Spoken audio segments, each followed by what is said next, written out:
Èyí ni ètò Iri Owuro, níbi tí a ti ń yiri ọ̀rọ̀ Ọlọ́run wò láti lè dàgbàsókè nínú ẹ̀mí àti fún ìtọ́ni bí a ti ń jáde lọ lójoojúmọ́.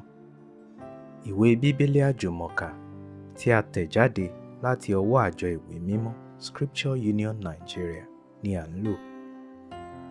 Bíbélì kíkà wa ní òwúrọ̀ yìí ni a ó rí nínú ìwé Jòhánù orí 17 ẹsẹ̀ ìkíní títí dé ìkẹtàlá. Ó kà báyìí: Nǹkan wọ̀nyí ni Jésù sọ, ó sì gbé ojú rẹ̀ sókè ọ̀run, ó sì wí pé, Bàbá, wákàtí náà dé, yin ọmọ rẹ lógo, kí ọmọ rẹ kí ó lè yìn ọ́ lógo pẹ̀lú, gẹ́gẹ́ bí ìwọ ti fún un ní àṣẹ lórí ènìyàn gbogbo, kí ó lè fi ìyè àìnípẹ̀kun fún gbogbo àwọn tí ó fi fún un. Ìyè àìnípẹ̀kun náà sì ni èyí, kí wọn kí ó lè mọ ìwọ nìkan Ọlọ́run òtítọ́, àti Jésù Kristi, ẹni tí ìwọ rán. Èmi ti yìn ọ́ lógo ní ayé, èmi ti parí iṣẹ́ tí ìwọ fi fún mi láti ṣe.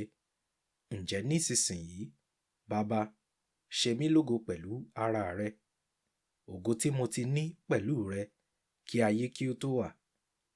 Èmi ti fi orúkọ rẹ hàn fún àwọn ènìyàn tí ìwọ ti fún mi láti inú ayé wá. Tìrẹ ni wọ́n ti jẹ́, ìwọ sì ti fi wọ́n fún mi, wọ́n sì ti pa ọ̀rọ̀ rẹ mọ́.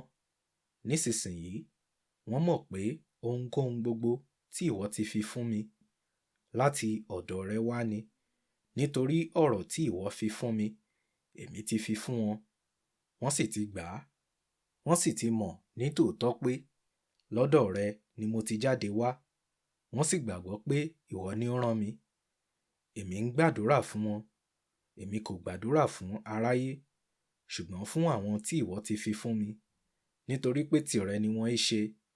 Tìrẹ ṣáà ni gbogbo ohun tí í ṣe tèmi, àti tèmi sì ni gbogbo ohun tí í ṣe tìrẹ. A sì ti ṣe mí lógo nínú wọn.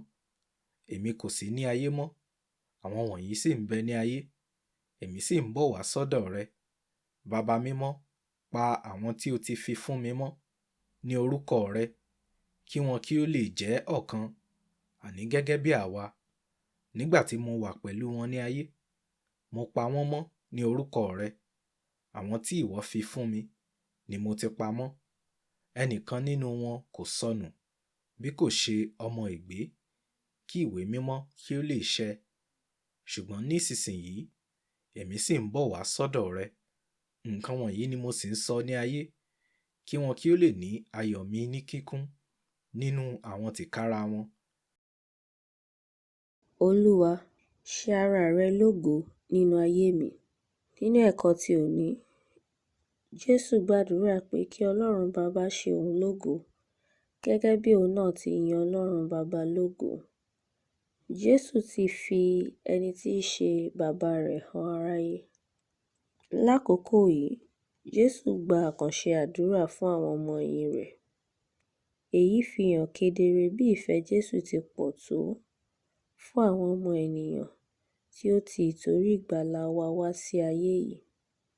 Nítorí pé Jésù kò fẹ́ kí ẹnikẹ́ni ṣègbé, ni ó ṣe gbàdúrà pàtàkì yìí fún ìpamọ́, nítorí pé àkókò tó fún un láti padà sínú ògo rẹ̀. Ka ẹsẹ̀ 10 sí 13. Fún àdúrà: ṣe ara rẹ lógo Bàbá, ṣe ara rẹ lógo, kí gbogbo ògo jẹ́ tìrẹ, ṣe ara rẹ lógo Bàbá.